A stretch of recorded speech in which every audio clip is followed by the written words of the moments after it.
Hasil panenan di tanggal 31 Mei 2025. Ini total mendapatkan 108 tandan, Mas Bu. Jika dikalikan dengan BJR 7,5, maka perkiraan ini hanya mendapatkan 810 kilo. Jadi inilah fase track di awal TM3 ya. Ya walaupun masih di bulan Mei, tapi nanti pendapatan dimasukkan ke TM3 Juni 2025.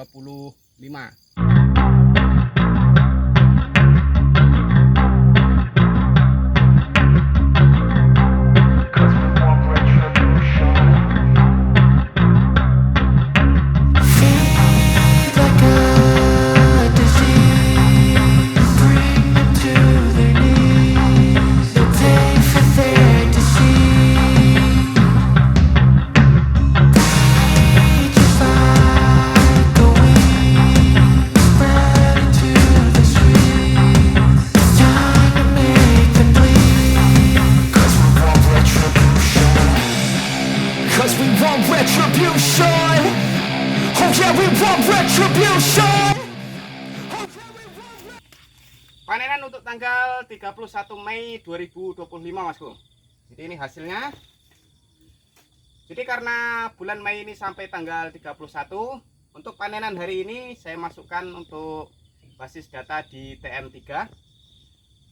Kalau andai kata ini ditambahkan untuk hasil panenan di TM2 ya, karena kemarin mendapatkan 23 ton 899 kilo. Nah, untuk panenan hari ini kalau ditambahkan di hasil TM2 lebih dari 24 ton, Mas Bu. Karena ini panenannya lumayan banyak.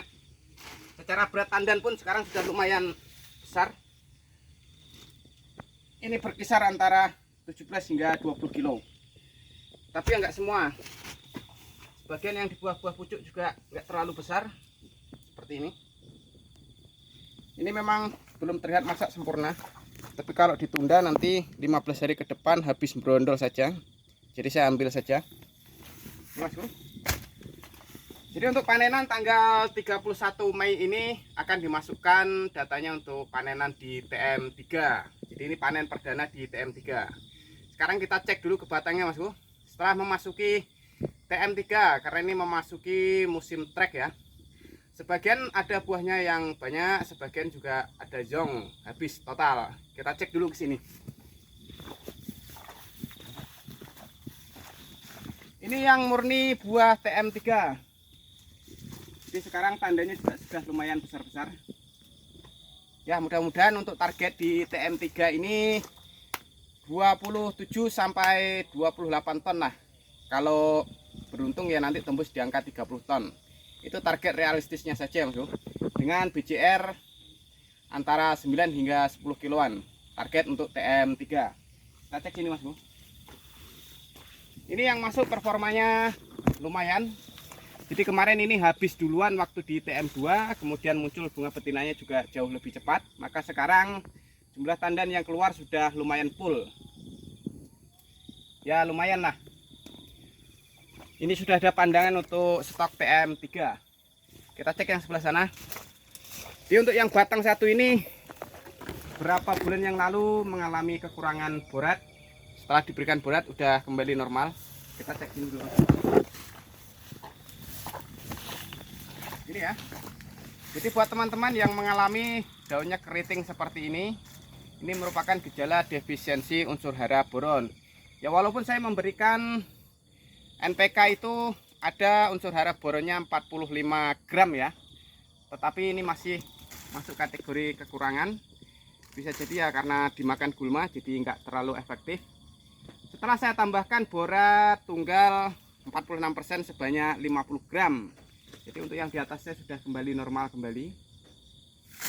Selain itu ini kemarin juga mengalami defisiensi magnesium ya. Ini kering. Walaupun sudah ditambahkan dengan kisrit 1 kilo, ternyata untuk batang yang satu ini juga masih kurang banyak unsur hara kisritnya ya, magnesium sulfatnya. Jadi untuk batang yang satu ini juga sudah saya lebihkan menjadi 1,5 kilo untuk unsur hara magnesium sulfatnya ya, Mas Bu. Kisrit. Kita cek sini, Mas Bu. Jadi ketika unsur hara boron itu memang sudah mengalami defisiensi parah ya. Ini gagal membentuk. Ini juga gagal membentuk. Terlihat menjadi seperti keris. Bengkok sana, bengkok sini. Tetapi untuk jumlah tandanya masih lumayan bagus lah. Walaupun kecil-kecil. Kita cek keliling. Nah, masih lumayan lah ya. Ini Mas Bro. Ini yang benar-benar unsur hara boronnya waktu hilang-hilangnya ya.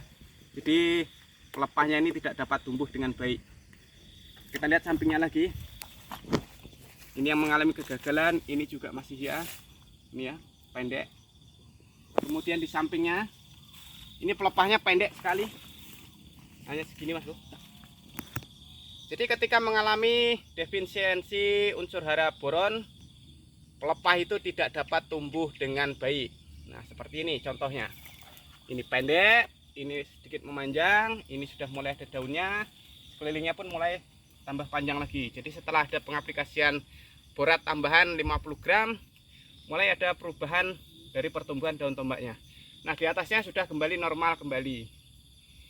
Jadi ketika kita ke kebun itu, kita harus benar-benar mengamati ada hal apa yang terjadi pada tanaman kelapa sawit kita ya. Ada yang kekurangan magnesium, ada yang kekurangan unsur hara boron, ada yang mengalami white strip juga. Itu biasanya berlebih nitrogen, unsur hara kalium dan boronnya juga tidak terserap dengan baik. Nah hasilnya menjadi white strip. Itulah tujuan kita ke kebun itu, supaya kelapa sawit kita dapat terkontrol dengan baik ya, supaya kedepannya produktivitasnya tidak terganggu. Kalau mengalami defisiensi boron ya segera berikan borat tunggal sebagai tambahan agar unsur hara boronnya terpenuhi dengan baik. Kita cek batang yang lainnya Mas Bro. Ini juga sudah buah TM ketiga. Jadi ya sudah lumayan banyak. Oke lah. Kalau untuk stok TM ketiga, saya kira masih bisa 3 tingkat ke atas lagi. Jadi di target 27 sampai 28 ton, mudah-mudahan tercapai untuk hasil TM3.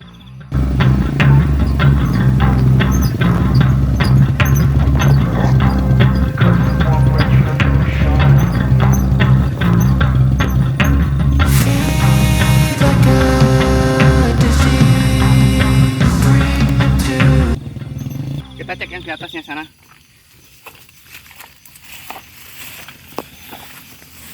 Yang ini belum terlalu besar Mas Bro. Ini juga mengalami defisiensi magnesium kemarin. Ya, daun tuanya pasti mengalami kekeringan kalau kekurangan magnesium. Ya risiko Mas Bro, karena rotasi pemupukan yang saya lakukan itu 6 bulan sekali. Jadi kemungkinan mendekati akhir pemupukan selanjutnya itu sudah habis unsur hara magnesiumnya. Nggak apa-apa, ini masih bisa dipertahankan. Setelah pengaplikasian Kisrit kemarin 0,5 kilo per batangnya sudah lumayan balik normal lagi. Yang di atasnya juga sudah oke lah. Kita cek mari. Ini buah TM3 juga. Ya masih lumayan lah. Ya, walaupun masih didominasi banyak bunga jantan, di atasnya juga masih bunga jantan, tapi ya masih oke lah Mas Bro. Kita cek ke sini lagi.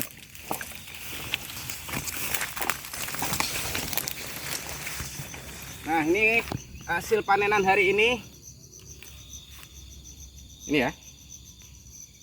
Ya dari setiap TM ada peningkatan untuk berat tandan dan juga BJR-nya.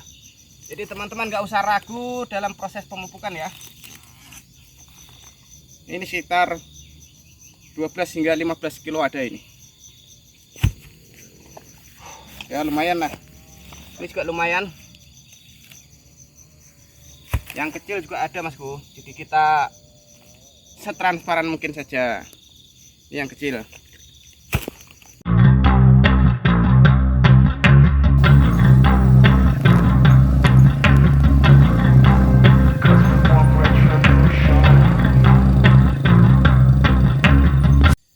Hasil panenan di tanggal 31 Mei 2025. Ini total mendapatkan 108 tandan Mas Bro. Jika dikalikan dengan BJR 7,5, maka perkiraan ini hanya mendapatkan 810 kilo. Jadi inilah fase track di awal TM3 ya. Ya walaupun masih di bulan Mei, tapi nanti pendapatan dimasukkan ke TM3 Juni 2025. Disyukuri saja dapat segini ya, masih lumayan lah. Ini kemungkinan untuk panenan berikutnya di tanggal 14 Juni lebih parah dari ini mungkin. Ya 600-500 kilo kemungkinan. Karena buahnya banyak yang sudah kosong Masku. Oke ya, masih lumayan. Ini secara berat tandan juga lumayan oke sekarang.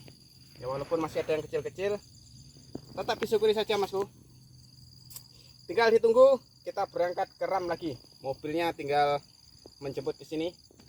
Tinggal ditimbang.